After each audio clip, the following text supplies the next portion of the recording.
Bhavnagar દારૂકાંડમાં રાજનેતાઓની entry, રાજકીય માહોલ ગરમાયો છે। ભાવનગર દારૂકાંડમાં રાજનેતાઓની એન્ટ્રી, ભાવનગર દારૂકાંડને લઈને રાજકીય માહોલ ગરમાયો। આમ આદમી પાર્ટીના ધારાસભ્ય ગોપાલ ઇટાલિયા ભાવનગર પહોંચ્યા। દારૂકાંડમાં ભોગ બનેલા દર્દીઓ અને તેમના પરિવારજનોની લીધી મુલાકાત બાદ ગોપાલ ઇટાલિયાએ યોજી પ્રેસ કોન્ફરન્સ। બોટાદ લઠ્ઠાકાંડના 3 વર્ષ બાદ પણ સરકારની કામગીરી સામે ઉઠાવ્યા સવાલ। ગોપાલ ઇટાલિયાનો સરકાર પર આકરો પ્રહાર। ગુજરાત સરકારના મંત્રીઓને રોયલ સ્ટેગ મંત્રી કહીને કર્યા કટાક્ષ। રીલ બનાવતા મંત્રીઓ શું બહેનોના ભાઈઓને પાછા અપાવી શકશે? ગોપાલ ઇટાલિયા। ભાજપ માત્ર હિન્દુ મુસ્લિમની વાતો કરે છે। ગોપાલ ઇટાલિયા। રાજ્યમાં ગુંડા, તોડબાજ અને માફિયાઓનું રાજ ચાલે છે। ગોપાલ ઇટાલિયા। સરકાર તપાસ કરવા માંગતી હોય તો 100 વહીવટદારોનું લિસ્ટ આપવાની ગોપાલ ઇટાલિયાની જાહેરાત। હવે માત્ર રાજીનામું નહીં, સત્તા પરથી દૂર કરવા જનતાને આહવાન। ભાવનગર દારૂકાંડ મુદ્દે રાજકારણ ગરમાયું।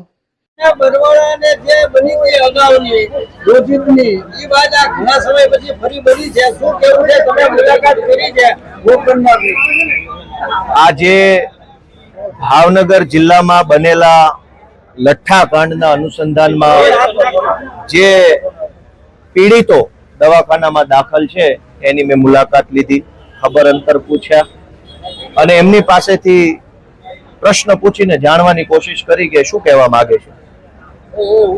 ગુજરાતમાં અને એમાંય ભાવનગરમાં લઠ્ઠાકાંડ થયો એ દુઃખની બાબત છે, પણ એના કરતાંય વધુ દુઃખ એ વાતનું છે કે આજથી 3 વર્ષ પહેલા આ જ જગ્યાએ, અહીંયા જ્યાં બેઠો છું એ જ જગ્યાએ બેસીને બોટાદ બરવાળાના લઠ્ઠાકાંડ બાબતે અમે ગળું ફાડીને બોલ્યા હતા કે આ સરકાર આપણા નિર્દોષ યુવાનોનો ભોગ લે છે। આજે 3 વર્ષ પછી ફરીથી આ જ જગ્યા, આ જ સરકારી ભાવનગરની હોસ્પિટલ, એનું આ જ બિલ્ડિંગ ને એ જ 3જા માળે, એ જ વોર્ડના એ જ ખાટલા પર લઠ્ઠાકાંડના દર્દીઓ સૂતા છે। આજથી 3 વર્ષ પહેલા પણ એ જ બિલ્ડિંગ, એ જ 3જા માળના એ જ વોર્ડના એ જ ખાટલા પર લઠ્ઠાકાંડના દર્દીઓ હતા, પણ એ બોટાદના હતા। દર વર્ષે અલગ અલગ જિલ્લામાં લઠ્ઠાકાંડ થાય છે। હજારો બહેનો નાની ઉંમરે વિધવા બને છે। આ ભાજપની સરકાર હિન્દુઓના નામે મત માગે છે। મારે ગુજરાત સરકારના રોયલ સ્ટેગ મંત્રીને પૂછવું છે કે આ રક્ષાબંધન આવે છે, જે બહેનોના ભાઈ આ રોયલ સ્ટેગ પીવાથી છીનવાઈ ગયા, એનો ભાઈ આ ગુજરાત સરકારના રીલ બનાવતા રોયલ સ્ટેગ મંત્રી પાછો અપાઈ શકશે? હિન્દુ મુસલમાન, હિન્દુ મુસલમાન, હિન્દુ મુસલમાન, આ હિન્દુઓના દીકરાઓને રોયલ સ્ટેગ પીવડાવીને મારી નાખ્યા।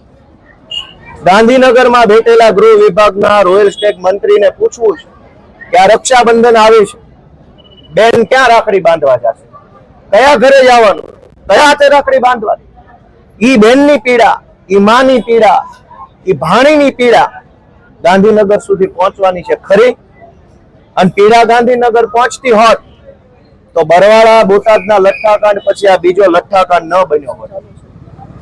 અને દર વખતે લઠ્ઠાકાંડ બને એટલે SP, IG, collector, royal Stag મંત્રી, સરકારના બીજા બધા વિભાગના મંત્રીઓ એક સાથે કડક કાર્યવાહી, પંચની નિમણૂક કરશું, કમિશન બનાવશું, કોઈ છોડવામાં નહીં આવે। મારી ભાવનગરના એસપી ને આઈજી ને સીધો પ્રશ્ન છે કે બોટાદના લઠ્ઠાકાંડના આરોપીને કઈ ફાંસીએ ચડાવ્યા? લાવો હિસાબ। તમે એટલા જ બધા ઈમાનદાર છો, હરિશ્ચંદ્રના વારસદારો છો, તો બોટાદના લઠ્ઠાકાંડના આરોપીને કઈ ફાંસીએ ચડાવ્યા, કઈ સજા કરાવી, જરાક આપો હિસાબ।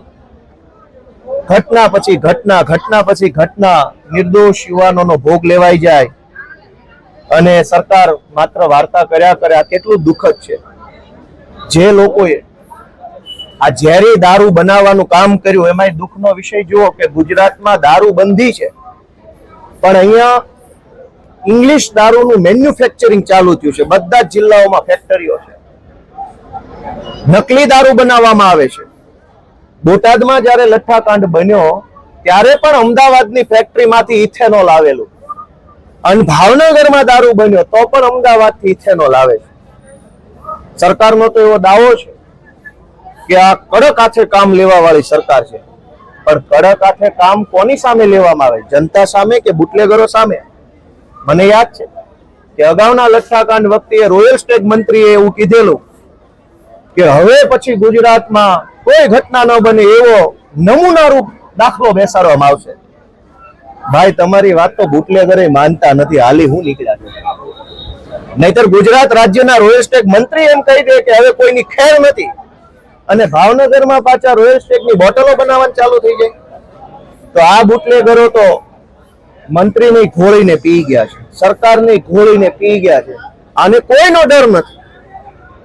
આ પરિસ્થિતિની અંદર આપણી બહેનો દીકરીઓનો શું દોષ? આજે જે 7 વ્યક્તિઓના મૃત્યુ થયા, એના પરિવારની માં, પત્ની, બહેન કે બાળકો, હવે એનો આધાર કોણ? અને નિરાધાર બન્યા છે એનો જવાબદાર કોણ? ભાજપ વાળા તો એમ કે છે કે દાદાની સરકાર. દાદા આવા હોય જે પોતાની દીકરીના ધણીને મરાવી નાખે? દાદા આવા હોય જે એક દીકરીના ભાઈને મરવી નાખે રોયલ સ્ટેક પીવડાવીને? આવા દાદા હોય? દાદાની સરકાર તો દયાળુ હોવી જોઈએ કે દારૂ તો શું પાણી ખરાબ ન આવવું જોઈએ. એના બદલે અહીંયા તો લોલમ લોલ દર વર્ષે લઠ્ઠાકાંડ. અને સૌથી દુઃખનો વિષય કે આપણા રાજ્યમાં ગુંડાઓ, બુટલેગરો, તોડબાજો, માફિયાઓ, ખોટું કરનારાઓ આગળ આગળ આગળ અને સરકાર પાછળ પાછળ પાછળ પાછળ. પહેલા ક્રિયા પછી પ્રતિક્રિયા. જ્યારે એક વખત લઠ્ઠાકાંડ થાય એટલે 1 અઠવાડિયા સુધી ડ્રાઈવ ચલાવવામાં આવે અને 1 અઠવાડિયા સુધી ક્યાંય દારૂ ન મળે. જેવું બધું નોર્મલ થાય, ભીનું સંકેલાઈ જાય, ઘીના ઠામમાં ઘી પડી જાય ને દારૂના ઠામમાં રોયલ સ્ટેક પડી જાય એટલે પાછો દારૂ મળવા લાગે. મેં પોતે પોલીસમાં નોકરી કરી છે. ગુજરાતના રોયલ સ્ટેટ મંત્રીને એટલું કહેવાનું કે તમે ઈમાનદારીથી પગલા લેવા માંગતા હોય તો 100 વહીવટદારોનું લિસ્ટ ગોપાલ ઇટાલી આપશે. કરો તપાસી વહીવટદારો ક્યાંથી પૈસા કમાય મને ખબર. તમે કયો એ જિલ્લાના એલસીબી ના, એસઓજી ના, આરઆર સેલ ના, ક્રાઇમ બ્રાન્ચ ના કયા વહીવટદારની કઈ ડિટેલ જોઈએ મારી પાસે? કરોડો રૂપિયાના હપ્તા લઈ અને એ હપ્તા કમલમ સુધી પહોંચાડી અને લોકોને મરવા માટે છોડી દે. આ કેટલો દુઃખનો વિષય છે.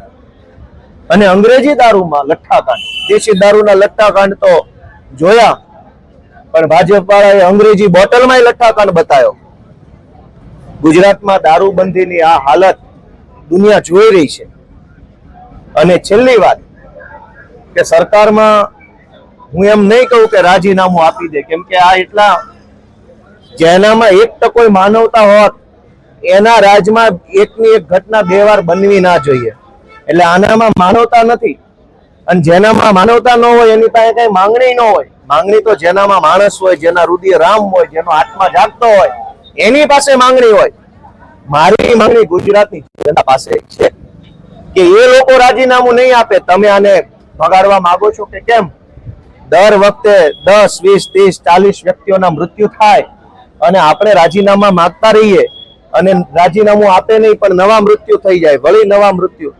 આ વખતે હું ગુજરાતની જનતાને વિનંતી કરું છું કે એ લોકો તો નિંભર છે, એ લોકો બિન સંવેદનશીલ છે, એ લોકોનો આત્મા મરી ગયો છે ગાંધીનગરમાં બેઠેલા સરકારના માણસોનો.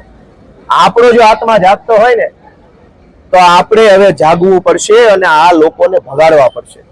આ છાસવારે રોજ ઉઠીને દારૂના નામે મોત, એક્સિડન્ટમાં મોત, પાણીમાં તણાઈને મોત, માથે મકાન પડ્યું મોત, અગ્નિકાંડ રાજકોટમાં થઈ ગયું એમાં મોત, મોરબીમાં પુલ તૂટ્યો મોત, હરણી બોટમાં ઊંધી પડી મોત. અને એક બોટ ઊંધી પડે તો સરકારનો ફરમાન આવે મુઘલે આઝમનું કે હવે બધી બોટ બંધ. એક ગેમ ઝોનમાં આગ લાગે તો બધા ગેમ ઝોન બંધ. સુરતના એક તક્ષશિલામાં કોચિંગ ક્લાસમાં આગ લાગે તો બધા કોચિંગ બંધ.